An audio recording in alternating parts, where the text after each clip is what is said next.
Au son de ces instruments, au son de ces instruments, il nous en faut faire autant. Welcome to East Coast DNA. We have return guests, but kind of different in a way. So we have James Hill and Anne Janelle. Now, when we had you on before, it was part of the Nova Scotia Music Week series that we did there. Not this past year, the year before. That's right, yeah. So you were Champagne Weather was the project that you were promoting at the time, and I know that you did a little tour off of that just shortly after, a couple months after that. But you're here today because, as you had alluded at the time to both having your solo careers and also being a more folky duo than what you were doing as the Champagne Weather project. So this is the duo project that you had referenced at the time, and you have a Christmas album. Yep, you got it. So I did see that you had done Christmas songs before, and I'm sure a lot of those are collected on this new collection. But what was the timing? Like, was there a specific reason you were motivated to put out a Christmas album this year? Well, the timing is kind of a funny question because this album has been in the works for years. Yeah. And so we live in Brookfield, just outside of Truro. So at the local church, they have a food bank concert every year. And I don't know, how many years ago was it? Jeez, I don't know. 5, 6, 7? 10. Anyways, yeah, maybe 10. They invited James and I to come and play, and you just say yes to the gig, and then all of a sudden we were like, oh no, we don't know any Christmas songs like arranged as a duo. So we put a couple together, and that was kind of the genesis of this whole record. We didn't really know it at the time, but we did the fiddle medley, which is Il est né, le divin enfant, and I Saw Three Ships. And then I think it was Joy to the World. So those were our first two arrangements. And then subsequently, we just kind of ended up on this almost like 1 or 2 a year cycle with these arrangements. And gradually cobbled it together. But what you're kind of like the Christmas song savant. Like every year about like early November, and we'll wake up with like this idea for a Christmas arrangement, just like fully formed in her brain. It's like she's dreamt it, and then over the course of a couple of weeks, we'll like figure out what she's actually getting at, and they've always been these kind of like reinterpretations of familiar carols. So it's not like we're just doing a sing song. Like these are kind of new. It's kind of old wine, new bottles. Like we're having a second look at some of these songs that we grew up with, and that people have heard for so long. But I think the spirit of the album is to make that connection between the old and the new, and to make the old songs and those old melodies somehow land for our modern ears. And I think that's been the challenge, and also the beauty of the record. I was, as I was going through the album, obviously anyone that looks at the track listing, those are, to your point, like they're classic Christmas songs that people know. But listening through it, like every single one of them is unique with your own touches. Now, I'm kind of curious, a lot of that is because of the instrumentation, and you kind of just put your own spin on it there. I'm sure that was a very complicated process to make the lyrics work with the slightly different arrangements that you put in there. But I know from interviewing you before, as instrumentation, I associate you, James, with the ukulele and with the cello. So on this album, where it's just the two of you, like those are really full sound. So I know, James, you like to tinker with stuff in the back end a little bit too. So is that you doing the production on this? Like, is the full album? Are you mixing this after you guys put things together? Yeah, Yeah, I did the engineering and the most of the production. I mean, we sort of co-produced it in terms of Hmm. musical, ideas and whatnot. But yeah, we chipped away at it here in our home studio for a few years, and yeah, it's an in-house production. But we also brought in a few friends, like who's playing on the record? Will Fisher's playing drums on the record. Joe Phillips is Joe playing Phillips is bass. playing bass, which is so super cool.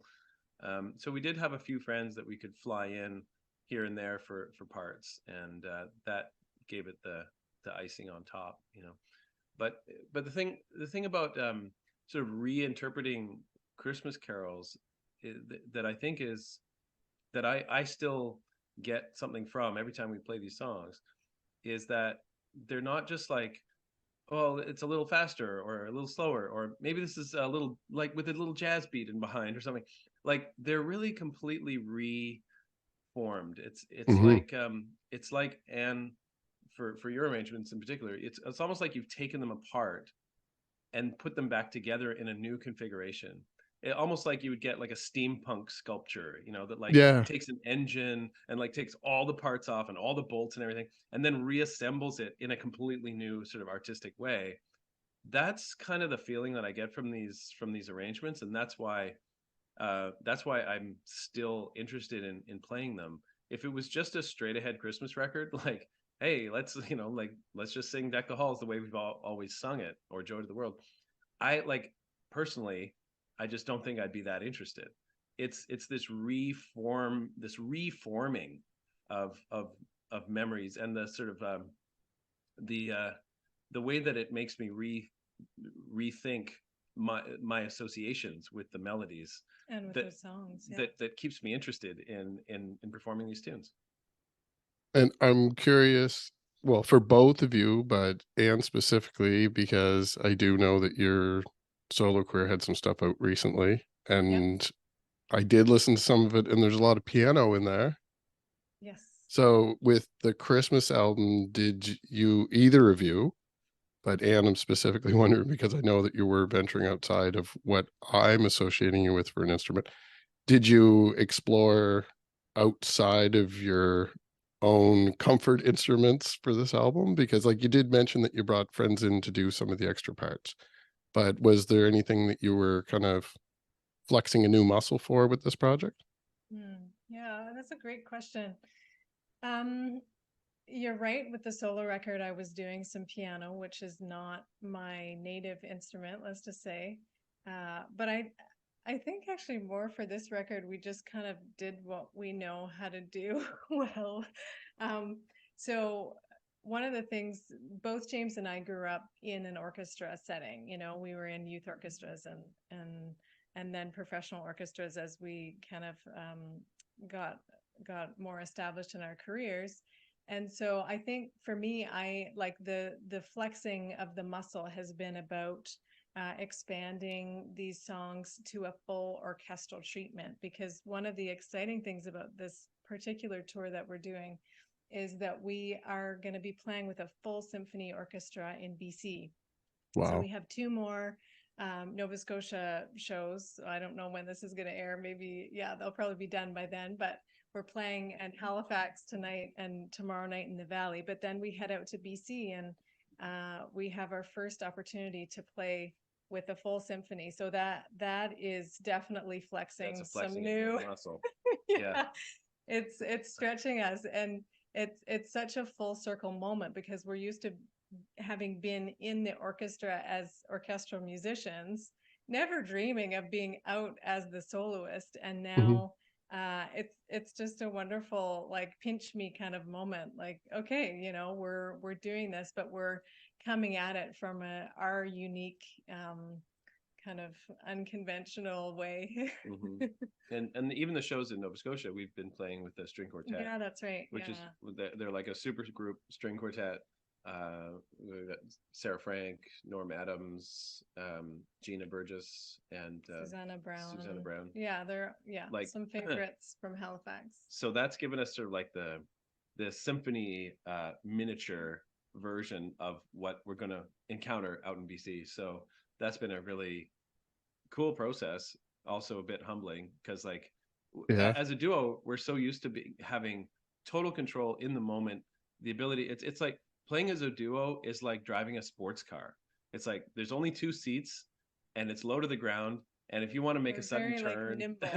Yeah. you want to make a crazy turn, you just go for it, and the other person's going to come with you. Yeah, whether they like it or not. Playing with a symphony or even a string quartet is kind of like driving a like a 18 wheeler. It's like that thing doesn't turn on a dime. It doesn't accelerate on a dime. You can't just Like when it's whimsically, Titanic or something. yeah, you gotta Big plan everything, and that's not our would you say our natural habitat. We're No, it's just not within our experience yet. But but there's we're getting there. also I mean, well, actually, we did have a preview of the orchestral sound because last weekend we played with the Moncton Youth Orchestra, Yeah, that and was cool. wow, what a sound! Like the full orchestra is just this incredible and huge sound. It's like very Oh, enveloping. So it's rock and roll. I you mean, it know, reminds you why the symphony was invented. yeah, Yeah. It's so it's dang loud. loud. Like you're standing out in front of that thing. I never have to have that much in my monitor, like ever. But I had to have them absolutely crank the monitor like I was playing in a New Year's like rock and roll cover band, because I'm standing with like 80 musicians behind me. And when they crank it up and they really go for it, it's incredibly loud. And being right there uh, with that sound was pretty cool. And I guess that's the trade-off, right? Like slow moving, but I mean, But what a sound. it's worth the sound. It's Yeah. worth every bit of it. Yeah. So I would suspect, but I'm curious from your own perspectives because you're you, when you know that you're kind of ramping up and trying new things right now with this Christmas project, we have about a month of that and then we're into the new year. So do you individually have plans going into the new year? Are you doing a duo thing? Is Champagne Weather coming back with another project? Yeah, Yep. definitely. All of the above. I love Well, it. yeah, I mean, I've got a record coming out in February that is it's a it's the least solo record ever produced, I think, because it is my songs and it's a James Hill record. But I invited my fans and my friends to play on the record with me. Mhm. So I ended up having about 165 people on the record with me, Wow. singing and playing. And it's the project is called Uke Heads, and people were just invited to be part of the record. So it's the biggest band on a solo record I think I've ever heard of. So that's really cool, and it came Coming in together great. And February. it's coming in February. And And then after that, yeah, March, April, we're gonna release our first Champagne Weather EP. So we're doing a cross Canada tour in support of that. So Awesome. yeah, That's lots really more exciting. coming. yeah, Is there any room in the small window in between there for Anne to do some of the piano live from the solo project? Yeah, well, I don't have another tour planned, but I do have some video content coming out. So yeah, we're gonna have a lot more to say about that record coming. In the new year with the new projects, and one thing that I notice when I'm looking for you online, you do have separate accounts for those separate projects as well. So where would you recommend that people follow James and Champagne Weather or James and Anne together?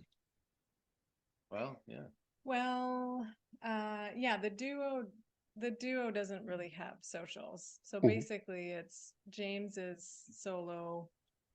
So you have a Facebook page, like a James Hill Music with a Q, I yeah. think. Probably Is his best just to go handle. to the websites. You can jump off from Yeah, yeah, that's true. JamesHillMusic.com. Yeah, that has all your links. Yeah, And Janelle. mine is, yeah, anjanelle.com. But yeah, I'm on Instagram and sometimes Facebook. And we also have Champagne Weather handles too. But Yeah. what we found is because it's musically different enough, it's nice for people to yeah, just be able to choose one or the other. And our favorite way is to keep in touch with people by email. So both of our websites, we have email signups, and yeah, that's the way that we have that like heart to heart connection with people. Perfect. And my solo record that's got a lot of people on it is ukeds, and that's ukeds.com. And we'll probably be continuing that project, and actually people can still join and be part of the band. So ukeds.com for that one. Perfect. In the new year, I want you guys to remember to reach out again, Yes. and you're welcome to come on individually to talk about your individual solo projects. And Yeah. I will really be interested to hear about the Champagne Weather release when that comes time to as well. Right on. Thank you. Thank you. So for our Christmas theme, to get back to that itself, we do have a playlist now to accompany these episodes. I think this is like episode 6 or 7 in the series now, so we're getting up there in numbers. So we will add a couple of your Christmas songs into those playlists. But for anyone listening to this episode, is there something from the album that you'd like to play out with? Didn't think of that. Didn't think of that. Which one do you like to recommend that people hear? You don't know. I do have one question related to it, actually, that I didn't Okay. think of earlier. And it is to help you pick a song, actually, because Okay, good. you mentioned the I Saw Three Kings. You blended that with French Christmas Carol. So are you both bilingual, or are you just smart enough to figure out a song? Well, first of all, that song that you were talking about is an instrumental, so it doesn't really matter. But that's the easiest way to. We did both grow up in the French immersion program out west, actually, so we can We can get by. Yeah. I'm a long way I from wouldn't say that bilingual, we're but- like bilingual, but we can order something off a menu and Well, why don't we eavesdrop do? if we need to. But actually, there is There is a French a song. French song on there. Yeah. A version of Patapin, which is this great old Burgundian carol that again we sort of We totally gave it a we once over. gave it a Oh, face yeah. wash or And- something. Yeah, and like I remember growing up listening to like Saint Germain and Daft Punk and like a lot of sort of French house music and electronic music. So I wanted to see if we could bring like the traditional French carol, which has such a fun jump to it, like a nice rhythm, and then sort of merge that with some more modern sort of French electronica elements, and I think it worked out great. That one actually did stick out enough that I went to research the origins of the song. Like, I was like, what is this one? I should know. Like I knew they were different arrangements, but I'm like, I don't know this carol at all. So I went back to it. It's got a very interesting backstory too. And Yeah, I know it Yeah, for does. sure. Yeah. basically they all anyone, do. yeah, if Sorry. anyone doesn't know it, the Little Drummer Boy is basically like an English derivative of that song as well. So Yeah, like yeah. it actually has deeper history than some of the English carols that we're all familiar with too. So I did find that very Totally. interesting. Which is cool for me personally because Little Drummer Boy has always been the carol that I've least enjoyed Yes. at Christmas. I don't know what it is about Little Drummer Boy that just grates on my nerves. But Claymation. A lot of people are creeped out by claymation when they're young, and they had the Little Drummer Boy claymation Maybe that's movie. it. Yeah. Yeah, it's a phobia, general phobia of claymation. Oh my goodness. But when you get the French sort of like vocal, excuse me. Speaking of which, the French like vocalization of music and rhythm is so deeply embedded in the French tradition. Folk music, right? And we've heard it from our friends in like La Bottine Souriante and De Temps en Temps and Le Vent like du Nord. Le Vent du Nord and these great French bands, Quebecois bands who do a lot with the vocalization of the rhythm, even in the concert. Not just a way of practicing and getting to know the songs, but it becomes part of the performance. And so there's something about when they say pata pata pan and tu lulu and like the vocalizations somehow land in a different way than Little Drummer Boy, which always felt kind of forced to me. And like pa-ra-pa-pum pum is about Yeah. the squarest rhythm you could possibly think of. Like who would play for like the baby Jesus and choose pa-ra-pa-pum pum as your Yeah. rhythm? You know, it just seemed to me like a missed opportunity. You know, you really could have come out with some cool rhythm, but that's what you chose. But anyway, the Patapan, we had a lot of fun with it in the studio. It was the last track that we Yeah, did, that's right. We so just we sort were of threw it feeling in at the last we were second. feeling kind of like loose and just like, hey, let's just give this a shot and throw it in the mix. So we did, and it worked out. Awesome. I think we have a winner. Yeah, I think so. Awesome. Well, I definitely want to explore a little bit more of the blending English and French when you come back in the new year. Mhm. Anyone that's been following recently, I just met a bunch of new bilingual people when I was in Moncton. Oh, So I was cool. starting to incorporate some of it into the show, but I am very ignorant. I don't know French. So I'm just trusting that everybody, when they're speaking French, is saying nice things about each other. So everyone's smiling anyway. So Yeah. Oh my goodness. Yeah. Well, that's been such a wonderful asset, you know, just having that second language. There's so many times, like we were touring once in Brazil, and one of our hosts, she didn't speak English, but she spoke French. And so all of a sudden we're like dusting off our rusty French. So I met somebody in Japan who beautiful. didn't Yeah. speak English but did speak French, and all of a sudden we could have Oh, a cool. connection. You know, And to sing in French too. I feel like English is, you know, it's a global language, but it's not very nice to sing. it's all Like right. It's not the worst. It's yeah, it's kind of clunky. yeah, And French or It just rolls Italian, off the like tongue. it's just so beautiful to sing it's that. they So refer to it as it's one of the love languages. Like, yeah, There you go. yeah, and it's just very like pleasing to the ear to hear just yeah, like the even in the Patapan song, the Turalurulu is supposed to be the flute and the Patapan is the drum. But hmm even those vocalizations sound beautiful, you know? Like it's yeah, it's a really we've had a lot of fun. I mean, and it's our first French song, Yeah, I right? guess that's probably right. Yeah. So I hope to write more in French and to sing more in French because it's just yeah, it is a beautiful language. Well, and speaking of writing too, is one thing we haven't talked about is the original songs that are on the record, which That's might right. not at first sound like Christmas songs, you know, and people are like, well, why are these, like, I can't remember how many there are, but why are these handful of songs on there if they're just original songs that are random, you know?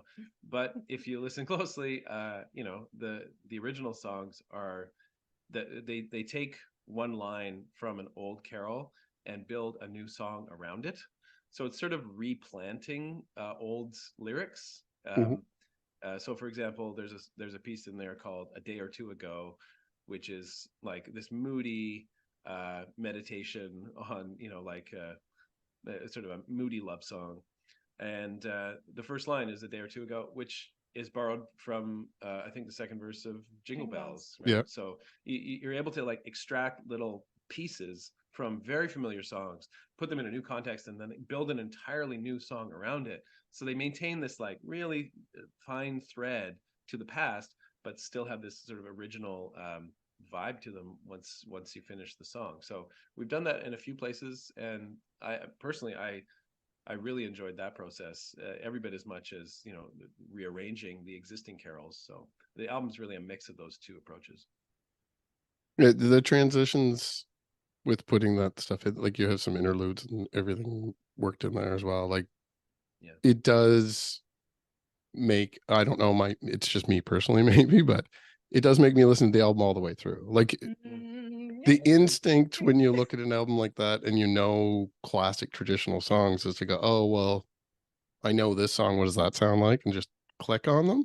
Right. And like I definitely did that for like 15-30 seconds to get a vibe for it, but then when I went back to listen to it, it did kind of keep me in the flow of like, this is an album I'm listening to rather than I'm listening to this individual song. So Right. I'm sure that that transitions very easily into your live performance.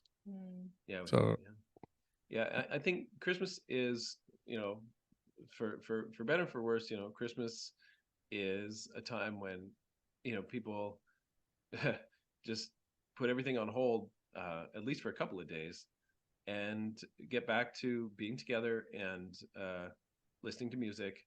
Like I always say, everybody loves jazz for 2 weeks, uh, and then they go back to whatever else they're doing. Everybody plays albums. Hmm. It is kind of a time capsule. You have music that accompanies traditions in a way that you don't get for really any other holiday. Oh Like, yeah, another chunk what's your of favorite year. Valentine's Day song? Like, what's Yeah. your favorite Easter song? Like, unless you're really, really deeply into those traditions, there is no musical accompaniment to the traditions themselves. So Christmas is this really it's a unique time of year, and we both grew up with different but still strong traditions around the time, and the idea that you would put an album on in the background and listen to it from start to finish as you're doing other things, making a meal, reading a book, just hanging out on the couch, those are very fond memories for me, and for a lot of people, maybe the only time of year when they do listen to an album front to back anymore. So we wanted to make an album that would fit right into that picture of your time during the holidays. Awesome. And we will have links down in the bottom. So if anyone wants to go out and listen to the full album, but it's available out there to stream everywhere now anyway. So I'm sure It's out. anyone that was already aware of you probably has already come across that. But I will include links down below. Yeah, it's good We'll to remind. And we also actually have CDs. excellent. And That was going to be one of my last questions was if there's yeah, a physical media component. there is. Yeah. So we collaborated with this wonderful collage artist from Brazil, Taki, and he has created this whole Almost a world. yeah, this fantastical world. So basically for each song, we commissioned a new piece of artwork from him, and of course, one of those is on the cover of the album. But there's also, a really beautiful booklet with a bunch of artwork in it as well. And yeah, we have been finding that we miss that physical aspect of listening to music in, again, maybe it's the slowing down of the seasons, at least for a few days, that enables this physical connection. I don't know, but having something, and we have a young son too, so we've made sure we have a CD player at his arm height in the kitchen, and he'll just go and like put records. We also have a vinyl record player in the kitchen too, but that physical act of engaging with the music, even though, not that we need to be like over commercializing things, but I think it's about the physical ritual and having just something to like do something with, and then you listen. The record, you flip it over. We're hoping to have vinyl maybe next year for this album, but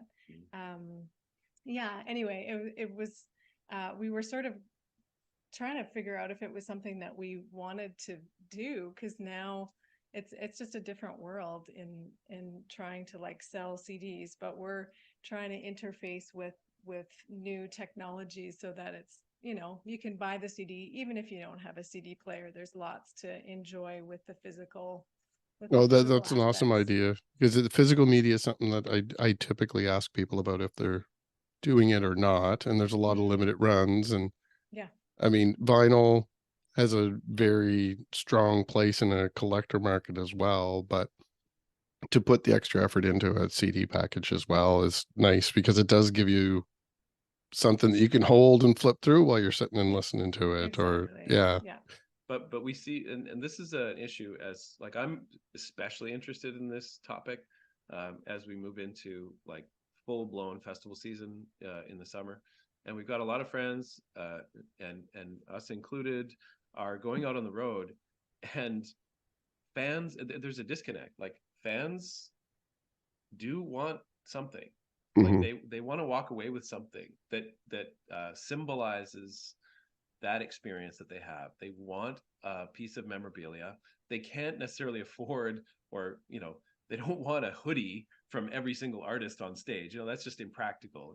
So like there has to be some physical item that's not too big and not too small, that represents the moment and that you can get signed, and CDs really fit that bill so nicely. What I hear from people all the time now is, I would buy that CD, but I don't have a CD player. And so what we did with the Christmas album as an experiment is that we included a QR code on the inside, so that when they open the album, they scan the QR code and boom, the whole thing just plays right on their phone. Awesome. So we've eliminated that excuse that like, hey, I would That buy should your be album, weird. but I don't have a CD player. And so we show them the code, and we have a sign on the merch table that says, all you have to do is scan the code to play the album. And we've been seeing now, we haven't done a lot of shows with that code in place, but we have definitely seen that move the needle in terms of people's willingness to buy the physical record, because they know they can play it on their phone or on their smart speaker or whatever. So that's been an interesting experiment. Yeah, and sometimes even, I don't know if you have this experience, but when you're on Spotify or a streaming app, sometimes it takes you a while to find the album that you want, or you kind of forget one word, or Yeah. So I think sometimes it's really nice to have that shortcut straight to the album, and you don't have to well, and make also all your search errors, whatever. yeah, and like in the early days of Facebook, when it was like, just the more friends the better, like it was like a friend competition. So like, who had more friends? Just And, gather them I have all. 100 friends, well, I have 500 friends, I have 1,000 friends. And all the while, like the research that I read was pretty clear. It's like the average number of true friends that a person in North America has in their lifetime is like, the average was something like 1.5. Yeah. Like that's just the average number of true friends that you're likely to have in your whole life. Maybe it was as high as like 2 or 2.5. Like, we're talking like numbers under under 5. If you have any more than that, you might not have time to actually invest in those friends in the way that will maintain the friendship. I feel that is similar to where we're at with songs and albums right now. Yeah, Like Yeah. the thing is like, hey, I have all of human history's records at my fingertips. Guess how many I actually listen to in a meaningful way on a regular basis? Yeah. About 20. Yeah. And I think that coming back to, in some way, to the physical is great for that. Look, I have my little stack that really represents me and my life and the way I see the world.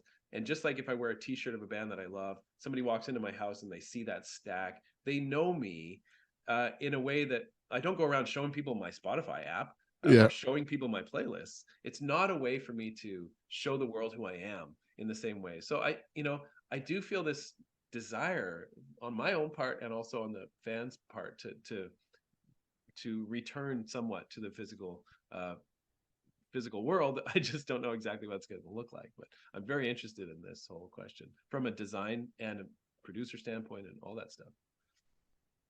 Yeah, it's definitely something that's recurring too, especially with independent artists that are out touring, is that people are looking for something to take home. That's right. So regardless of what it is, I mean, obviously the physical media of the music is the key place that you want to go with it. So I'm really curious to see where 2024 takes us, because a couple of years ago we had QR codes, but nobody used them. Yeah. Now they're everywhere and everybody knows how to make one. And everyone knows how to use them. That's the power of having it integrated into an operating system. The minute it gets included in the next Apple update to your phone, boom, it's all of a sudden it's viable, at scale. Everybody else Just the same way that Zoom was around before the pandemic. But things exactly. take their time. I mean, QR codes are like 11 or 12 years old by now. They're sort of the old fogies on the tech side of things. But everything in its time. Yeah, and I was remembering a conversation you had with Pascal. But what did she say? Oh yeah, that's so funny. I was talking with my dentist wife, and she was saying about physical media because I gave her a copy of the Christmas record, and she said, "Thanks for the CD. We actually do have a CD player at home and here at the office." She said, and she kind of like looked into the distance and kind of said whimsically, she was like, she said, "Ever since I got Spotify, I don't really listen to music." And I was like, wow, that So good. what Like, a statement. it's And a way, yeah, such I a don't beautiful way of really articulating it. listen to music anymore. And now that I can do anything, I don't really do anything. And I thought, like, wow, that really sums it up for me. And I'm sure that she is far from the only one who kind of feels that way. It's almost like it's like, well, I pays my $9 a month, and I know I can listen to anything, and just that is sort of enough. Yeah. Like it's Well, a very or weird place to either be as that a or consumer. you're just so overwhelmed. Like, Right, right. Yeah. sometimes there's that that paralysis, Mm. that choice paralysis or whatever, where it's like, I don't even know. I mean, I guess that's where playlists come in, but Yeah. I mean, I think it works. Streaming something like Spotify or Apple Music. I mean, technologically, it's incredible. Like what they're doing and the way they're serving things and the way they're able to keep it snappy and serve you no matter what is it song. like 20,000 new It's tracks like a up to day or 60,000 something? new tracks a It's day just that are going on there. I mean, unbelievable. it boggles my brain. And from a So technology crazy. point of view, I'm like, wow, that's neat. But from like a sort of a human point of view, I'm like, oh boy, this is a cul-de-sac. Like Yeah. I don't know. I don't know where this is going. Taking us, exactly. Yeah. So we'll see. But I'm super interested in those questions and possible answers, artistically and technologically. Mhm. Yeah, I have a similar thing on my end that I didn't expect, that at the beginning of doing media and promoting musicians, I was constantly looking stuff up and they're like, oh, well, they know this person, so what do they play? And Hmm. just constantly researching and reading about it and listening to new things and then networking. And then it got to the point, like more recently, I go to 2 or 3 shows a week and I'm doing 2 or 3 interviews a week. So I have a full-time job. So if I'm doing that, that's like 6 days a week that I'm not researching or exploring music independently. Mm. So I've gotten to that kind of point. That's why I'm ramping up a bunch of episodes right now. Anyone following probably noticed that there's a lot more listed as upcoming because I'm scheduling things ahead, trying to build Mm. up that Christmas period so I can take a couple weeks off and Yeah. see what happens. I've noticed even recently with a couple gaps that if I take a couple days away, I start gravitating towards something that's different than what I've been doing lately. And that's Nice. probably what we should all as artists be doing anyway, is Mm. taking a step back once in a while and saying, like, I'm not trying to recreate what I did last time. Yeah. I'm trying to build something new in the same vein of what I like. So Yeah, and if you it's don't, really interesting. yeah, and if you don't take that space, you don't even have that perspective. Right. You don't Exactly. even know what you're doing or what you Yeah. did or what you might do. It's just like go, go, go, go, go, go, go. Well, and Like also the industry is very tricky in that way too. Just oh yeah. yeah, you always feel like you have to be doing something, and it's Hmm. not always the most productive thing to be doing things. Sort of a grow or die mentality Yeah. that I think that comes from the corporate world, but it sort of trickles down to the artistic world, and you just think grow or die. That's the mantra for big tech giants. Is it really the path for artists? I'm not sure. I mean, sometimes you have to go take one step back to take 2 steps forward, and I think that's totally fine and natural. It makes me Take think of that. breaks, like you're talking about. Yeah, Just space. just chill. It makes me think about that quote from Oliver Schroer. If your listeners don't know Oliver Schroer, the great Ontario-born but BC-based Canadian fiddler who's no longer with us, but made a huge impact on the folk scene in Canada. And one of the things he said to his students was, sometimes you're actually writing the same song your whole life, just in different ways. And because somehow in your heart you know the general direction, but you're like magnetically attracted to this end, but you never really get there exactly. You just keep trying from different angles to approach that place that you know you would love to be, but you can't actually inhabit. I just love this. It's like the flight of the artist. Oh, But to hear that articulated for me was so helpful. You know, like maybe you're actually writing the same song your whole life, yeah. and that's okay. But That's actually what we perfect. do. That is what you should do. You know? Exactly. It's not always about what's the latest, what's the next, what's the better. No. It's like, no, just keep drilling deeper into that thing that you love. Yeah, I love that. Incredible. Mm-hmm. What a guy. And so we'll expect physical media to be coming from you guys again in the future. So Oh yeah. I'm sure We're gonna that keep when big on trying. Yeah, I actually for this new solo record, Ukeheads, I just released a poster because it's not out yet. The album's not out. It's only for people who played on the record. But it's an interactive poster. So like you put the poster up in your room, it's the size of a 12-inch record sleeve, but it has a code on it where you can scan the poster and it'll play the album. So well, like that's awesome. I don't think it's just CDs. I think we're gonna hopefully I'd like to see a lot more sort of interactive physical merch that interfaces with the digital world. I think that meets people where they're at. Yeah, You know.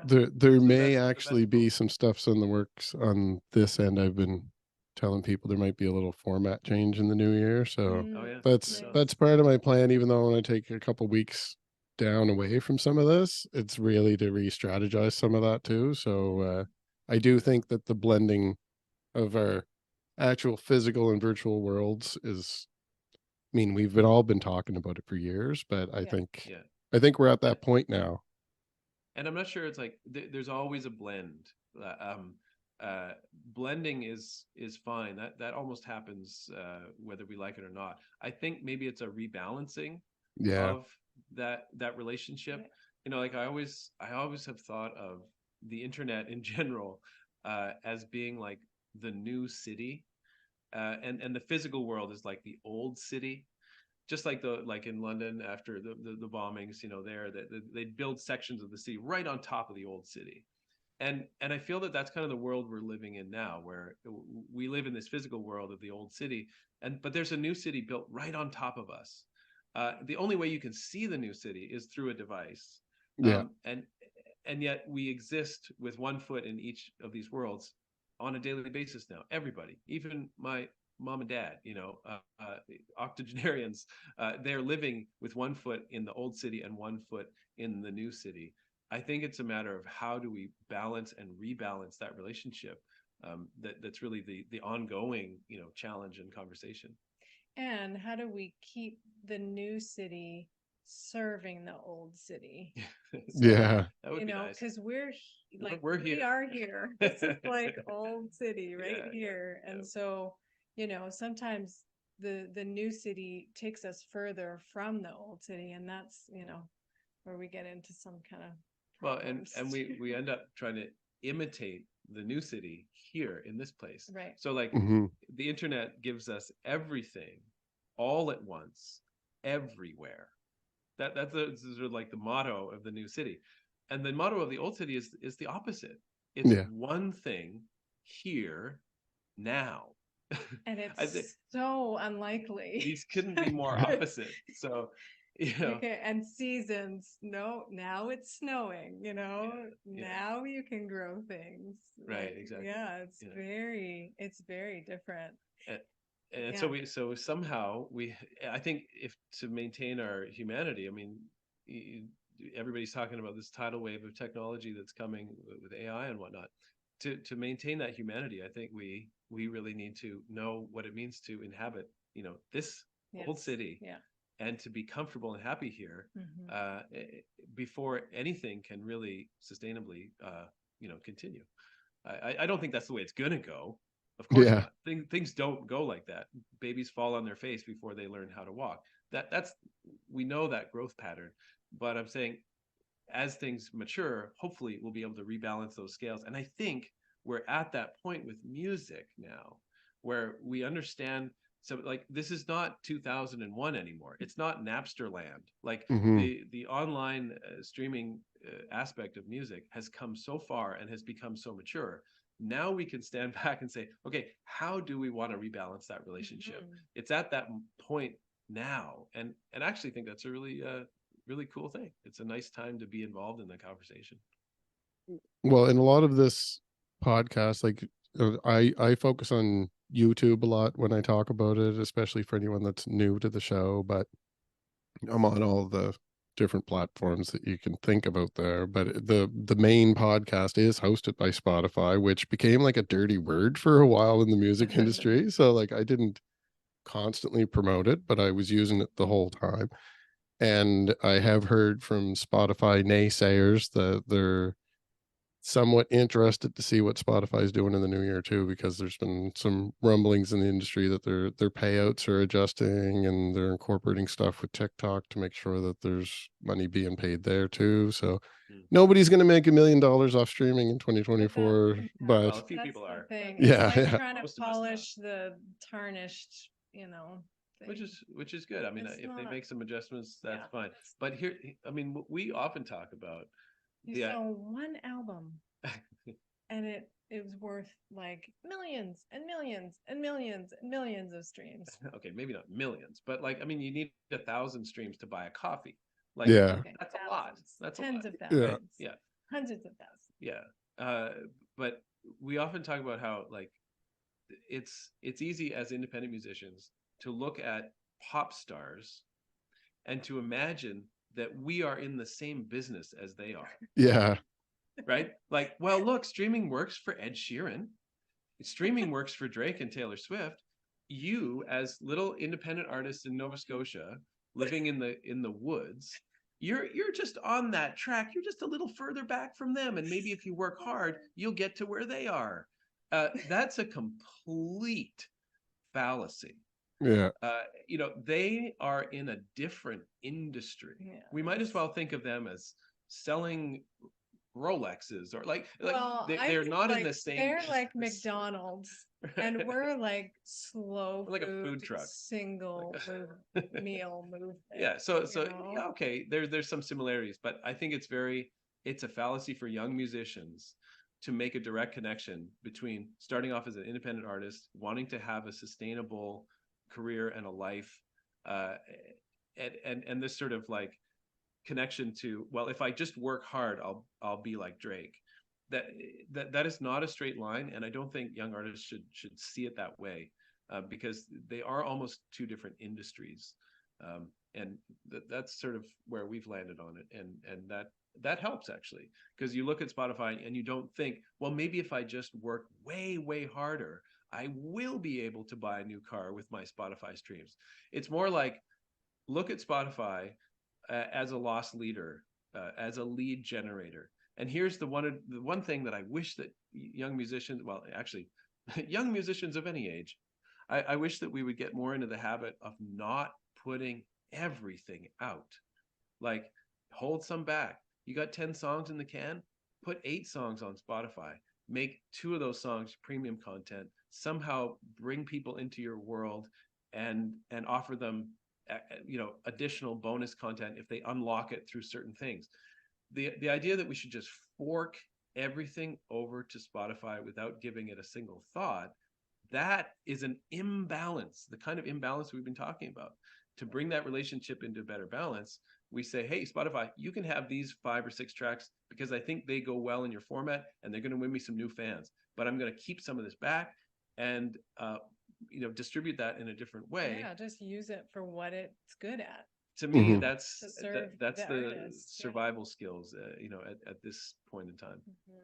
Yeah, and actually to that point, when I do take time to sit down and research an artist preparing for an interview like this, have found that, like, I used to use Discogs to really deep into like the individual artists and find out what they had out there, but unless you've been established for over a decade, you probably don't have a lot of stuff listed in your history on Discogs. Yeah. So I did unintentionally start relying on the Spotify discographies, and I've noticed anyone that watched recent episodes, every time I talk about, so your first album, and they're like, no, nope. I was around for a while before that. That's just my Right. first Spotify album. Yes. Yeah, Right. And to your point of releasing everything, I have noticed, and I was of two minds about it. From a collector mentality, I like to have a curated collection of everything. But to your point, as far as releasing everything as you create it and never holding it back and not thinking about your strategy, a lot of people are getting 2 or 3 years albums out and then like, you know what, I don't like a couple of the songs on that first one, so that's gone. Right. and, and like it just it's a weird social media world where if you change your digital image, it's almost like the history doesn't exist anymore, so if you Yeah. remove it Yeah, from your just account, gone. it It's never yeah. happened. Yeah. Yes. Yes. Like these Yeah, and interviews are even great to that is uncover so the truth, but fascinating. yeah, I mean, it it's turns out the internet does forget. yeah. Well, it depends where. I, but I, yeah. I really honestly think the internet does forget, and I think that's a fascinating thing. If I was 20 again and was researching stuff, I would love to dig into how the internet forgets and what that means for us. I think that's a nerdy topic that I'm very interested in. That it almost relates to this conversation. Almost. Yeah, but not quite. There, I'll have to have you back on for a conversation where we just talk about analytics and Yeah. Oh my goodness. hypothetical trends moving forward. Oh So yeah. That'll be a I real think page I can turner. sit that one out. Yeah. actually, I might be able to. But I mentioned I have a full-time job. I might be able to get some of my corporate people to actually watch one of my episodes if I was talking There about you go, that you're one. crossing over. See, Yeah, Right, that's strategic right exactly. there. yeah. Crossover. It's all about balance. That's right. And balance is a dynamic thing and it's constantly changing. I think balance gets a bad rap because people say, "Oh, I need a better balance," as if that's like a thing to achieve and then to just hold. But Yeah, yeah. if you've ever tried to stand on one foot, you know what balance actually looks like. It's just a constant adjustment. Hmm. That's balance. It's like playing in tune. Yeah, that's right. Yeah. Always adjusting. You don't really play in tune. You're constantly adjusting, and I think that's sort of a metaphor for life in general, but also definitely life as a musician. And so your dates that you have coming up, you mentioned you're heading out to BC after these couple Nova Scotia dates, which probably the timing of anyone listening to this is just after the Nova Scotia dates. So you are traveling at the moment.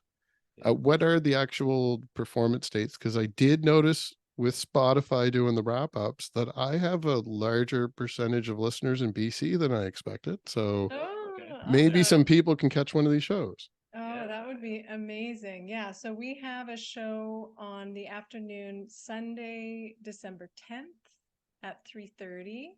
And that's a show in Surrey, so just south of Vancouver.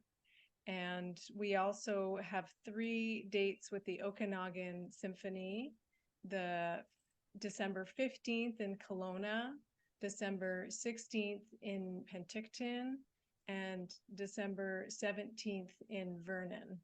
And if I have my dates right, I think that's right. It's Friday, Saturday, Sunday. And people can find all details, ticket links on our website, our duo website, which is jameshillandjanelle.com. And then there's just like a calendar and tickets link there it's just all in one place. Perfect. And for people that are curious about what we've been talking about this whole time, we'll play out with Patapan. And anyone that didn't catch the original interview I had with you two, it is still available in our archives. Nice. Great. And with our YouTube channel, I have a playlist of live shots.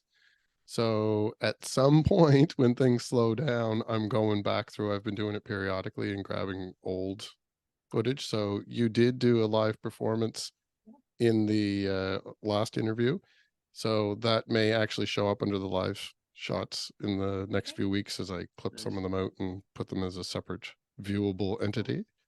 Right. So Awesome. thank you for your Well, time. Yes, thank Like I said, you. definitely come back in the new year. Yeah. Anyone out in BC that's watching this, find the link below and go get some tickets so you can catch that with full orchestra. So unique experience as well. That should be exciting. Yeah. Yeah, And thank you so much, Darcy, for all that you do for us independent artists. We know you work really hard, and we just appreciate it so much. So hopefully you'll get a little bit of rest over the holidays. yeah, I've been watching as I edit, and I'm starting to I'm getting very tired as the month goes on. I could see it physically wearing down. Yeah. Yeah.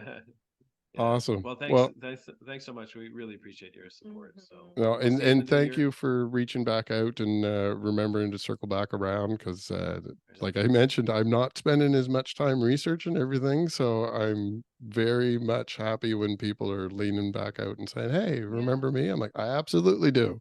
Nice. Great. Well, thanks again, and hope to talk to you soon. Yeah. You bet. Thanks, Thank Darcy. you. Bye. Bye.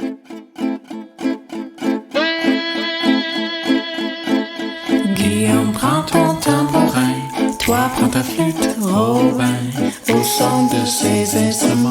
Touloulou, patapatapam, au son de ces instruments, je dirais Noël gaiement. C'était l'amour d'autrefois, de louer le roi des rois, au son de ces instruments. Touloulou, patapatapam, au son de ces instruments, il nous en faut faire autant.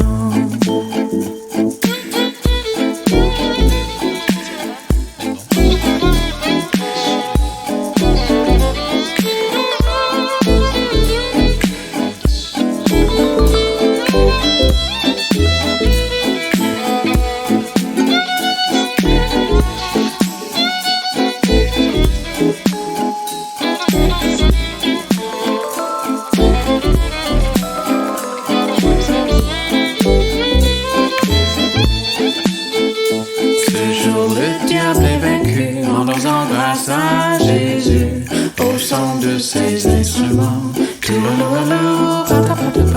au son de ses instruments, faisant la nuit qu'à Satan. L'homme et Dieu sont plus d'accord que la flûte et le tambour, au son de ses instruments, au son de ses instruments, chantant dans son sautant.